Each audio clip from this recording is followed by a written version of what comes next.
So you talked about the veil of forgetting previously. I'm noticing more and more people are lifting the veil of forgetting, are starting to awaken to, like myself and a lot of the listeners on the show. Why is that happening? Is this something that we have done like now? Maybe we started meditating, but some people didn't meditate. Is it because of the work that we've done in previous lifetime? Is all leading up to this? And I've also noticed that maybe roughly around like the age of 40, it seems to be like the ripe age for a lot of people to start to wake up as well. Obviously, there's people that wake up early and people that wake up later. Yeah, do you have anything to share for that? Well, as we use the catalyst that I was talking about, if we can balance it and begin to see how we are all things and all people, we affect the chakras or the energy centers in our body. Each energy center or chakra receives this energy from the sun. It's called love, light, or prana. And it comes in through the base, the red ray energy center, which is concerning survival and sexual reproduction. And then it goes up into the orange energy center, which is our individual selves, our personal eccentricity, how we relate to each other on a one-to-one basis.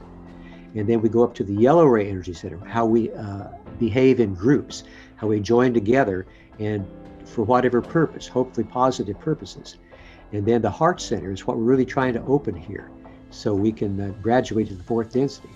And then the blue ray energy is the clear communication, the inspiration and communication to others and receiving it from others. And the indigo ray is the ray of consciousness, awareness, of magical abilities to be able to create changes in consciousness at will. And then the violet ray energy center is the summation of the balance down here. So as we're working with our catalyst on a daily basis, we are clearing the blockages out of our energy centers or chakras so that love, light, or prana from the creator can move up higher and higher and higher. When it moves here to the third eye or the indigo ray, then people have various types of awakening experiences, or what Ra calls contact with intelligent energy, and then contact with intelligent infinity, the creator, in the violet ray. So that's also, people call it the rising of the Kundalini. So obviously you and others and people are having these awakening experiences, have been able, either in previous lives or this life or together, been able to clear those chakras so that love, light, or prana of the creator can rise to the energy level where these awakenings occur. When we are born as infants, are those energy center blocked, or is it from the conditionings and the belief system we took on that start to like become blocked? Well, there's a variety of possibilities. When you're born into the third density, the first three are naturally activated because this is the third density and that has to happen in order for you to get here. So now, depending on whether or not you have had luck or perseverance and exercise your faith and will in previous lives, other energy centers may also be activated. And it varies according to the people coming here. Ross said there is what's called a seniority of incarnation by vibration. So the people who have the best chance of making the harvest are here now. If the person does not have much of a chance, they're lower on that seniority list, and they would have to wait until there was a chance for them to make it. So the people that are here now at least have the first three open, and probably there's a beginning to activate the fourth one. And that is what we're all working on here. And it's not necessary to go any higher in order to make the graduation or the harvest into the fourth density. But many people who are what's called adepts, after they've opened their heart, they continue upward and have, as I said, the awakening experiences. So there's a great variety of opportunities and types of awakenings within the energy centers. Everybody has a unique path to the creator, as Ross said. No two people are the same. Each is quite unique and has their own balance of energy centers necessary to have these awakening experiences and to open the heart. So are there any practices or anything that you recommend for us to open our heart energy center more often and also to awaken? Meditation is the one way that has been mentioned by every contact we've ever had from the Confederation since 1961 up to the present day. Meditation is our greatest tool for spirit. Meditation is the way that we process our catalyst. At the end of the day, Ross suggested that it's a good thing to do is to, in meditation, to look over your day you just had and see what it was that knocked you off your balance. Was there anything that was disharmonious? And then was there anything that was also very positive?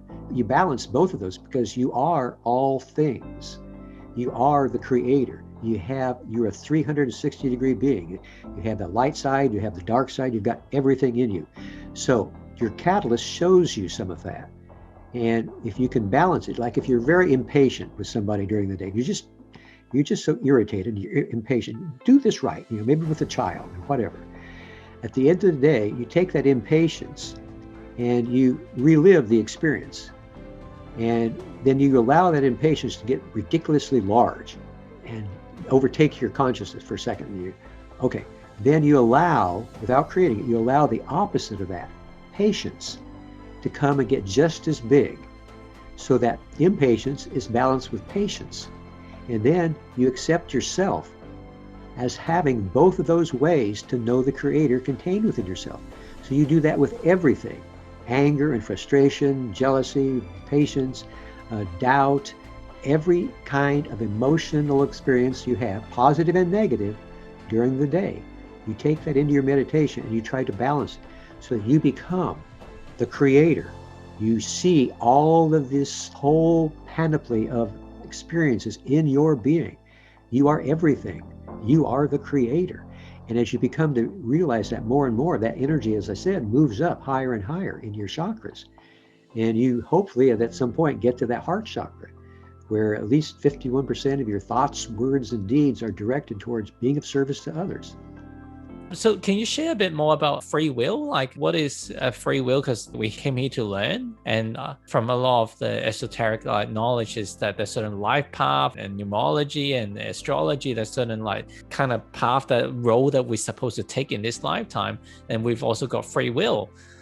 Well, free will is a concept that the very first concept that came when the creator decided that it wanted to know itself, and decided the way to do that was to use this free will choice that it had just made to create what we call love. These various logoi, these stars we see, these are intelligent beings. These stars are entities. And these loves, or logoi, then became the focus for the creator to focus its free will through each logos. And through that focusing, created what we call light, or the photon. And the photon, vibrating at various rates of vibration and angles of vibration, creates what we call the material universe. Everything that we have in this world here, the computer here, the desk, the chair, the house, everything is photons vibrating at a certain rate of vibration. And your scientists will tell you that there is a great deal of space. Most of what we call material, matter, is space. But the vibration of the photon, electrons, neutrons, are going so fast, it seems like matter. So this vibration comes from the free will of the creator, focused through love, creating light. And we, as creations of the creator, have all of this in us too. We have that free will ability. We have love in us. We have light in us.